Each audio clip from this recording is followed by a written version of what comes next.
single mothers are literally the worst parents on the entire planet. Statistics back that. Over 70% of young men that grow up under a single mother in particular, end up in prison. So everything that this man just said is a complete lie, which means it must be time for another round of These Aren't Facts. They're just things you made up to justify your feelings.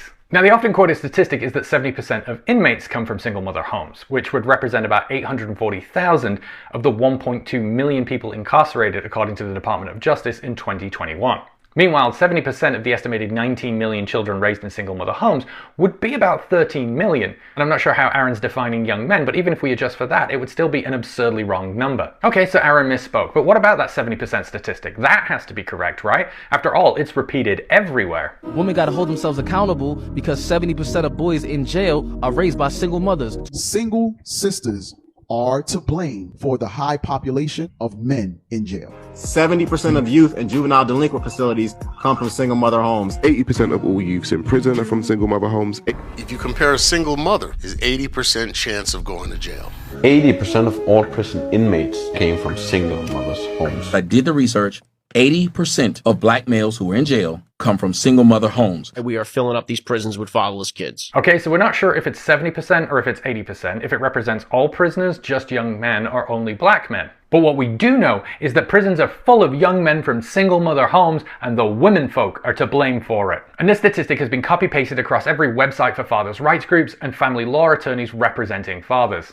But notice that it's different. It's 70% of juveniles in state-operated institutions, not prisoners. But even that claim is wrong. It comes from this 1987 report from the Bureau of Justice Statistics. And it says across all juveniles in state-operated institutions, 70% of them did not come from a two-parent home, which includes single mothers but also single fathers, homes where the child was raised by other relatives, and foster homes.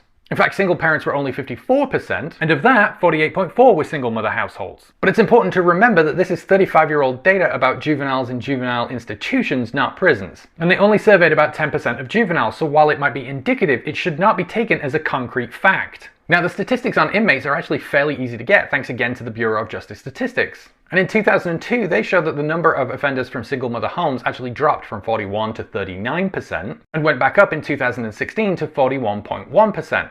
Meanwhile, homes with a father represented 40.7% of all offenders. It's almost neck and neck. So while prisons may not be overflowing with offenders from single mother households, it does represent an elevated risk, about 2 to 3 times. And since your lifetime incarceration risk is about 5%, what that means is instead of 70% of children raised by single mothers going to jail, actually well over 80% will avoid ever seeing a jail. Okay, but that still means that single mums offer the worst outcomes, right? Well, studies have also looked at incarceration rates for different household types. And they did again find that 3 times risk for single mother households. And you can see that when we adjust for social, educational, and economic disparity, that risk drops to about 2 times. But before single fathers start to crow about this, look what happens when dad gets a new partner. They offer some of the worst outcomes. And when we remove the economic advantage that single fathers often have, you can see that single fathers with a new partner offer the worst outcomes, beating out single mothers with stepfathers, and even children not raised by either parent. So if we really care about childhood outcomes, we need to be teaching men not to ignore their children the minute a new woman shows up.